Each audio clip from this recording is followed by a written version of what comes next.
Hello everybody, back again, Mattias Lugberg with Rick. I don't even know your last name, I realized, so help me. You don't know my last name? I know it, but I can't remember it right now. I am Rick Hepworth. I am the only Rick Hepworth on the internet. Fuck, okay, yeah, I need to remember that next time. Okay, good. I'll settle for Sir Mattias, it's fine. Sir Rick, welcome to the show. See, Sir Rick. Yeah, thank you very much. It's nice to be here and talking to you. Beautiful sunshine. Oh yeah, it's lovely actually, it's lovely. Isn't it And just? I must say, we have had, we're on the 4th day now at MVP Summit. It has been interesting days, I would say. Mm-hmm. So how would you describe it so far? How would you describe the feeling you have now? MVP Summit's always the same, right? It's that heady mixture of excitement and exhaustion. How close are we to the end of the week and can I make it there? And staggering between sessions where people are talking about cool stuff. But I do want to be careful though, because I hate posts and people who go, hey, we're at MVP Summit and we can't tell you what's going on. You know, it's not about that. The best part of MVP Summit is seeing people like you, right, that I only see at MVP Summit, or seeing some of my friends from the States that we can have conversations with. And definitely being able to talk to the product groups and just radiate out all that feedback that we get from our customers and our colleagues to help the development process. It isn't about secret briefings. It isn't about finding out what's going on 12 months ahead. Sure, they do stuff like that. It's interesting, but it's the dialogue that's the important thing. I agree. But I must say this year, I feel that they are also kind of pushing us this year. A little bit more than they have been doing in the past. They're pushing us for mind change. I think that's true. I mean, let's face it, our industry is going through a massive paradigm shift at the moment. Yeah. I mean, you've got to acknowledge the elephant in the room, which is good old AI. But also, I think all of us have seen it, right? When the new year happened, because they shipped, was it November they shipped Opus? Right? And we all played with it over Christmas. And then we came back going, oh, wow. And since then, it's just been this big push for how can we use it? How good is it? What can it do? And I think there's been a big challenge around MVP Summit as all of the product teams that we work with are sat there going, well, how, in 6 months' time, how are you going to be working? You know, which bits of our tools are still going to be relevant? Which bits of our tools, you know, are you still going to use? What do we need to create to enable new ways of working? And how do we enable knowledge share, both between us, right, as professionals, and us and our AI munchkins that are actually doing the work now? And yeah, it's been very interesting. MVP Summit for me has always usually been, you know, I'm in a track with my category, so you know we'd see different Azure teams session after session after session. We'd be talking about roadmaps. We'd be giving feedback. It's not like that this year. It's much more open. It's like somebody's taking everything, putting it in a blender, right? And there's like this pervading, again, sense of excitement, sense of change, but also fear is not the right word, right? But again, it's that paradigm shift. How do we manage it? What does it mean for traditional services? You know, what does it mean for traditional roles? I mean, your integration, right? Is Logic App still relevant? Are functions still relevant?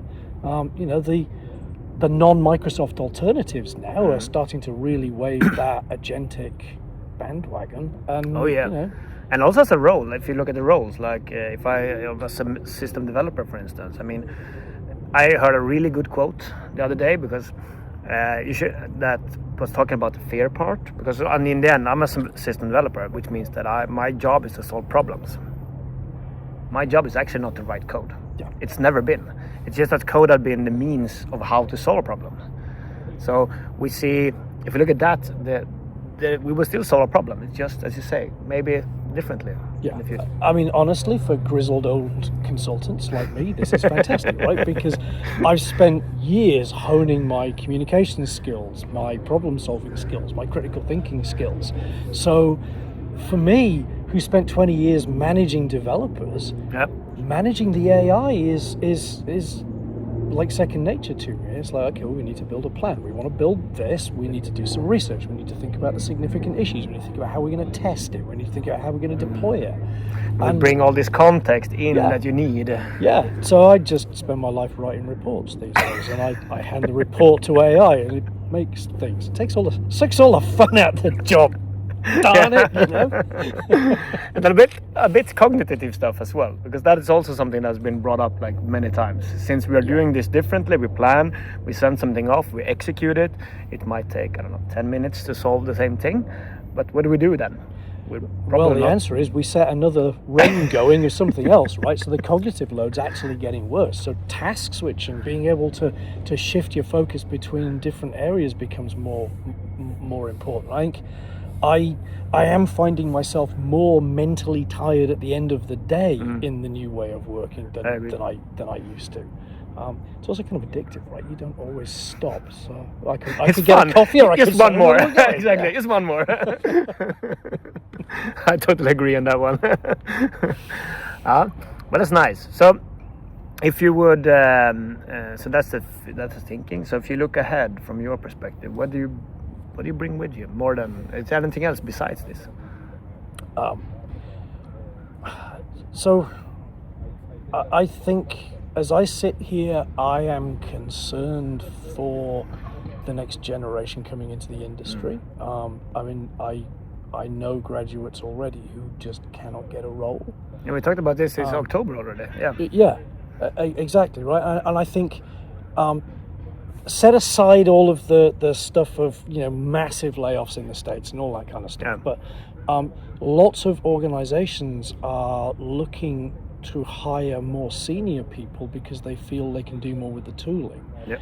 Well, I mean, that's great, right? I mean, I love that. I've got plenty of work on, but I want to retire soon. You're that level. You feel that? Exactly. You know, I mean, not because I'm feeling too tired of the industry, but you know, my wife would like to spend some time with me. You want that possibility. And it's like, well, I've always been proud of the fact that I've tried to support people coming in who work for me to develop and become great engineers and developers and consultants in their own right. Grow, But it's almost like we've just slammed the door in their face. Yep. And I think we've really got to rethink the education we give these kids coming in so that they have the right skills to be accepted into the roles. Because they're not going to have 15, 20 years of architecture experience. They're not going to know what not to do because we fell out of that tree beforehand. They've done it 100 times before, So things like mentorship and apprenticeships, things like that, I think we need to think about that. And also a bit, how do you critically think about the code that is created? How do you critically, like, if you have experience, you can say, oh, we will probably need to test that, or we will probably not do it in that way. But if you're new, you need to learn that critical thinking. You do. I mean, the interesting thing there, though, is, let's face it, when we're dealing with a junior developer, to begin with, we're very keen. We're paying a lot of attention, right? We're doing pair programming, we're watching what they're doing. And then as we start to get more comfortable, we turn our attention away. And maybe we review a PR. And then a little bit later, we don't care. We'll let the juniors review each other's PRs. Yeah, we do put the responsibility on the person. And I think we've kind of reached that point with AI, right? You end up with questions of, well, do I need to review the code? If I was careful enough in my spec that I put the right requirements and quality gates in, and it's met those, and the tests pass, and they're real tests, so we might have to do some validation, right? But if I trust a junior dev to do that, well, why don't I trust the AI to do that? Fair point. So we have to be able to teach the juniors to trust in the tools, but also to sort of sniff out when something's not right. And I think there's an interesting dichotomy there. So I'm old, right? And I don't quite go back before calculators, but when I was at school in maths, we were not allowed to use a calculator to do something. We all got, graphing calculators, scientific calculators, all it's like, no, until you can prove that you can do this from first principles in your head with a piece of paper, you can't use the tools. And I think education is going to have to do more to give the youngsters the principles of what they need to know, so they can have that sixth sense, the spidey sense if something's not right. Need to check this out, yeah. But also they need to focus more on soft skills and analytical skills that we always banged on about. I really wish they'd taught you presentation skills, because you've got to talk to people as a dev, right? Well, you're still talking to the AI. Yep. And it's not just writing code. You've actually got to have a coherent conversation. You've got to write sentences that make sense, and you've got to structure your argument, and you've got to be clear with your instructions. I find it deeply ironic that a lot of developers sort of shied away from those sort of soft skills, communication skills. They're going to get a lot more important in the coming years. Yeah, definitely. Right? Yeah. The declarative stuff, yeah. And I hate to say it, but maybe a little less maths. Unless you're in an area that there's a real sort of specialist compute, and that might not be using AI so much. So are we going to see a split industry? Are we going to see things like what we do with integration? I think that's pretty solid for AI, because I can go, here's my interface and it's all defined, and my API, and here's my schema and it's all defined, and this is where I want to put it, and here's the target schema, and here's the building that kind of transformational code is not difficult. AI can do that. We need to be able to tell it what to do. But then I think there is still a space in the industry for people who are writing the AI, right? Writing the tools that AI is using, or stuff like high performance, highly optimized compute that's running really close to the metal, where things like latency are important or data transformation is important. I don't know. To be fair, if you'd asked me 6 months ago, I would have said I was cynical about AI's capability to take away my job, right? But I still think some of that, where there's genuine creativity coming into it, you can't take the human out of the loop. No. So you and I, our days are numbered. Back to retirement again. As I said, it's a problem-solving thing. That I love. That's the best part. Yeah. Well, that's good. Yeah, that's cool. We have run a long time now talking. It's been really fun, as always. Gandalf. Thank you. That's Sir Gandalf to you. Sir Gandalf. Sorry, sir. Well, any last words before we leave? Let's end with this, right? We're at MVP Summit. Everybody always says to me, how do I become an MVP? Good one.